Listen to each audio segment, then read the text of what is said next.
Hello മക്കളെ, എല്ലാവർക്കും സുഖമല്ലേ? നമുക്ക് തേങ്ങ അരയ്ക്കാത്തൊരു കുമ്പളങ്ങ കറി ഉണ്ടാക്കാം. നല്ല ടേസ്റ്റുള്ള കറിയാണ്. കുമ്പളങ്ങ കനം കുറച്ചരിഞ്ഞിട്ട് അതിലേക്കൊരു പച്ചമുളകും വെള്ളവും ഉപ്പും ഒഴിച്ച് അത് നന്നായിട്ട് വേവിക്കാം. കുക്കറിലാണ് നിങ്ങൾ വേവിക്കണേ വെച്ചെങ്കിൽ ഒരു വിസിലടിച്ചാൽ മതിയാവും. ഇത് നമ്മൾ പണ്ട് കാലത്തൊക്കെ വീട്ടിൽ എപ്പോഴും ഉണ്ടാക്കുന്ന കറിയായിരുന്നു. ഈ തേങ്ങ അരയ്ക്കണ കറി നമ്മളെപ്പോഴും കൂട്ടിയിട്ട് നമുക്ക് മടുക്കുമല്ലോ. അപ്പോൾ ഈ താളിപ്പ് പോലത്തെ കറികൾ ഉണ്ടാക്കും.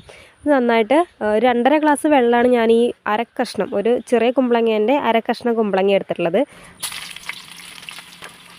ഒരു ചീനച്ചട്ടി അടുപ്പത്ത് വെച്ച് അതിലേക്ക് വെളിച്ചെണ്ണ പാർന്നിട്ട് അതിൽ ചെറിയ ഉള്ളി അരിഞ്ഞത്, അതുപോലെ തന്നെ കറിവേപ്പില, ഉണക്കമുളക് ഇവ മൂന്നും ഇട്ട് നന്നായിട്ട് മൂപ്പിച്ചെടുത്തിട്ട് നമ്മളെ വെന്തിട്ടുള്ള കുമ്പളങ്ങയ്ക്ക് ഇത് പാരുക. അതിനുശേഷം ആ ചട്ടിയിൽ തന്നെ, നമ്മൾ വറവെടുത്ത ചട്ടിയിൽ തന്നെ അതിൽ കുറച്ച് കറി പാർന്നിട്ട് ഒന്നിങ്ങനെ ചുറ്റിച്ചിട്ട് പാരുമ്പോൾ കറിക്ക് ഒന്നുകൂടെ ടേസ്റ്റ് കൂടും. നല്ല രസമുള്ളൊരു കറിയാണ്. ഇത് കൂട്ടി നമുക്ക് എത്ര ചോറ് വേണമെങ്കിലും കഴിക്കാം. ഈ ഒരൊറ്റ കറി മതി നമുക്ക് അടിപൊളിയായിട്ട് ചോറിനാൻ. അപ്പോൾ ഓക്കെ, ടാറ്റാ, ബൈ ബൈ.